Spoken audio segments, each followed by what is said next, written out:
Manon Mujica m'a rejoint sur ce plateau dans Bonsoir Marseille. Bonsoir Manon. Bonsoir. Quelques jours après l'attentat de Sydney à l'occasion d'Hanouka, la candidate à la mairie de Marseille, Martine Vassal, propose un plan. Son plan contre l'antisémitisme, elle compte le mettre en place si elle est élue en mars prochain.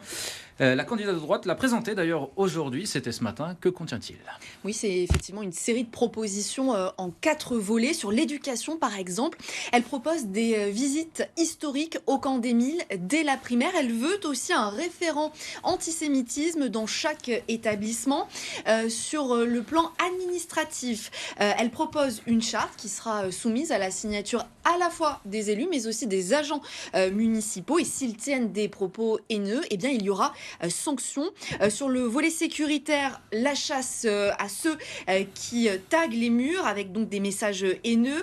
Elle compte s'appuyer sur les caméras de vidéosurveillance et pour ceux qui sont ensuite retrouvés, eh bien, leur imposer des travaux d'intérêt général. Elle veut aussi plus de police aux abords des écoles juives. Enfin, sur le volet culturel, elle veut redonner un souffle au mémorial des déportations. Vous savez, il est à côté du Mucem, juste derrière le Vieux-Port. Et elle veut aussi développer les partenariats dans le cadre du jumelage avec Haïfa, aussi bien sur des manifestations culturelles, mais aussi des échanges économiques. Il y a beaucoup de start-up là-bas. Écoutez justement la candidate, Martine Vassal. Nous avons décidé de ne pas tourner la tête et de regarder droit devant nous pour que les uns vivent à côté des autres et pas les uns contre les autres. Parce qu'à Marseille, aujourd'hui, la communauté juive se sent en danger. Et donc, il est inacceptable de la laisser en danger. Vous savez, quand vous voulez être maire d'une ville, il faut protéger tous ses habitants. Alors, qu'en pensent ses adversaires? On a essayé de sonder à la fois la France insoumise, le printemps marseillais également. Le Rassemblement national nous a répondu en la personne de Mika Salfati. C'est un entrepreneur marseillais et c'est aussi et surtout un soutien de Franck Alizio, le candidat Rassemblement national à la mairie de Marseille. Alors, selon lui, tout n'est pas à jeter, mais globalement, ce sont des armes, je cite, de l'ancien temps. Écoutez.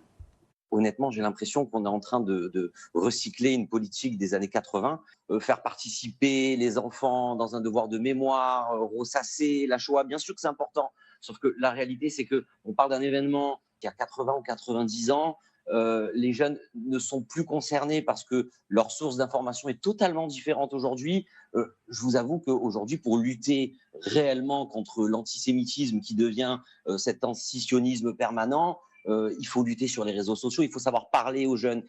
Martine Vassal regrette aussi le fait que Marseille Espérance, vous savez, c'est cette association qui a été créée il y a une trentaine d'années par Vigourou et qui réunit des membres de différents cultes, aussi bien des chrétiens, des musulmans que des juifs, pour la création d'un dialogue interreligieux. Et bien Martine Vassal, elle regrette que cette association n'ait pas assez fait de propositions depuis le 7 octobre 2023. Et si donc elle est élue à la mairie de Marseille, eh bien elle propose de prendre la présidence de cette association.